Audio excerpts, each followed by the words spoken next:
Kung naglinis ka ng bedsore, isang bedsore lang, pwede bayaran ng $50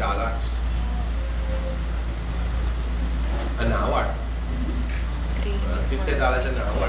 Eh kung mas natin makakadalawa, 3 oras ka, okay, depende pa. bukod yung paglilinis lang ng bedsore yun, Mahirap. specific yun. Kaya sabi natin, dapat mag-improve ka na mag-improve. Okay? Persistence in carrying out the plan. Tatsaga. Ito sa mag-quit. Planning and time management. What is planning? Planning daw is a continuous process of reacting to our changing environment. Yung environment natin, nasa computer age na. And then the application of ourselves to a progressive realization of our predetermined goal.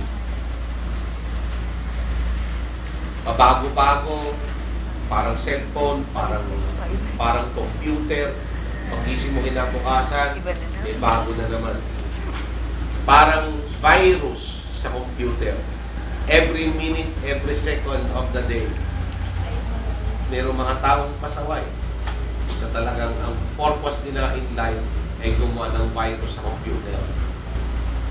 Para pag nakagawa sila ng virus sa computer, may bibili sa kanila ng antivirus.